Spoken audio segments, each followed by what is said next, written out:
নমস্কার। বিশ্বকবি রবীন্দ্রনাথ ঠাকুরের কবিতা প্রশ্ন।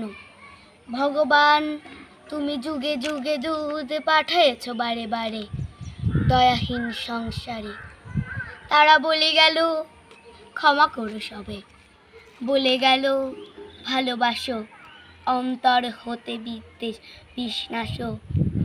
বরণীয় তারা, স্মরণীয় তারা, তবুও বাহির দ্বারে আজি দুর্দিনে ফিরানো তাদের ব্যর্থ নমস্কারে।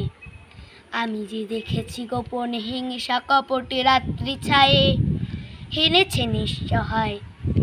আমি যে দেখেছি প্রতিকারহীন শক্তির অপরাধে বিচারের বাণী নীরবে নিভৃতে কাঁদে। আমি যে দেখুন তরুণ বালক উন্মাদ হয়ে ছোটে, কি যন্ত্রণায় মরেছে পাথুরে নিষ্ফল মাথা কুটে।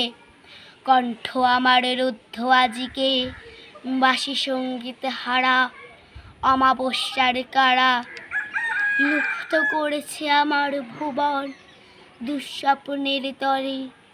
তাই তো তোমায় শুধাই অশ্রু জলে, যাহারা তোমার বিষায়েছে বায়ু নিভায়েছে তব আলো। তুমি কি তাদের ক্ষমা করিয়াছ? তুমি কি বেসেছ ভালো? ধন্যবাদ।